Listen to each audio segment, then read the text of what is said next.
नमस्कार दोस्तों, क्या अंग्रेजों ने हमारे देश के साथ सही किया या गलत? ये सवाल हमेशा से ही एक कंट्रोवर्शियल और इंटरेस्टिंग टॉपिक रहा है। इस वीडियो में हम इस विवाद को बेहद गहराई से समझने की कोशिश करेंगे। अंग्रेजों के समय में भारत में जो भी हुआ, उसका असर आज भी हमारे समाज और संस्कृति पर महसूस होता है। हम देखते हैं कि उनकी राजनीति, आर्थिक व्यवस्था और सामाजिक व्यवहार ने हमारे देश को कैसे प्रभावित किया। पर क्या उन्होंने हमेशा हमारे हित के लिए ही कार्य किया, या फिर ये सब सिर्फ एक कॉलोनाइजेशन का एक अर्थ था? इस वीडियो में हम हर पहलू से इस मुद्दे को समझने की कोशिश करेंगे, तो बने रहिए हमारे साथ इस वीडियो में। तो जानते हैं कि क्या ब्रिटिशर्स सही थे या गलत?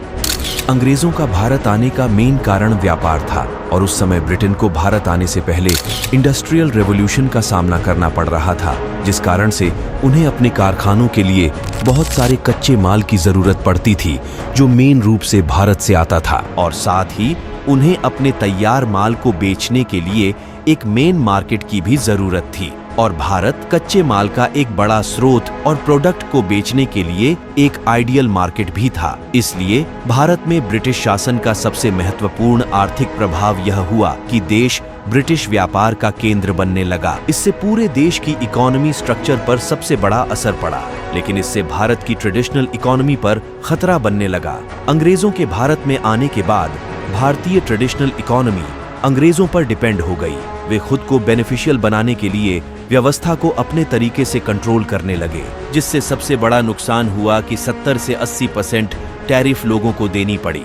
कारीगरों और शिल्पकारों का अंत होने लगा। 1800 सदी की शुरुआत में अचानक इंडियन अर्बन हैंडीक्राफ्ट इंडस्ट्रीज खत्म हो गई। अंग्रेजों ने यह स्थिति पैदा की और उन्होंने कुछ एडवांस टेक्नोलॉजी और इंडस्ट्रियल मशीन्स इंपोर्ट की, जो शहरी हैंडीक्राफ्ट को भारतीय प्रोडक्ट्स की तुलना में अधिक एडवांस बना सकती थी।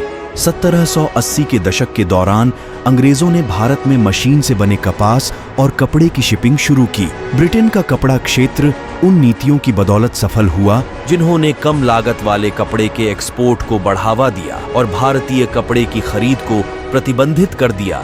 लेकिन भारत का व्यापार उन्हीं नीतियों के तहत संघर्ष करता हुआ नजर आया। धीरे धीरे ब्रिटिश नीतियों से क्राफ्टमैन और शिल्पकार खत्म होते जा रहे थे। नई जमींदारी प्रथा की शुरुआत वर्ष 1815 में बंगाल में भूमि कुछ नए जमींदारों के हाथों में चली गई।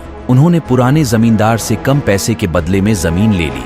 इस प्रकार नए जमींदार द्वारा पुराने जमींदारों को खत्म कर दिया जाता है, जिससे देश की अर्थव्यवस्था के लिए और चुनौतियां पैदा हो जाती हैं। किसानों से संबंधित दुखद तथ्य: ब्रिटिश सरकार ने हर जगह नवीनता देने का प्रयास किया। इसी कारण से वे जमीनों पर कब्जा करते हुए इंडिगो की खेती करते थे और अपने नए जमींदारों की मदद से भूमि उत्पादकता में कुछ सुधार करने की कोशिश करते थे, जिससे इंडिगो विद्रोह होता था। कुछ क्षेत्रों में जमींदारों ने किसानों को अपनी जमीन बहुत कम कीमत पर बेचने के लिए मजबूर किया, और इसी के चलते अंग्रेजों के कुछ पॉजिटिव और नेगेटिव प्रभाव निकल कर आए, जैसे कि ब्रिटिश सरकार भारत में दुनिया का तीसरा सबसे बड़ा रेलवे नेटवर्क बना रही थी।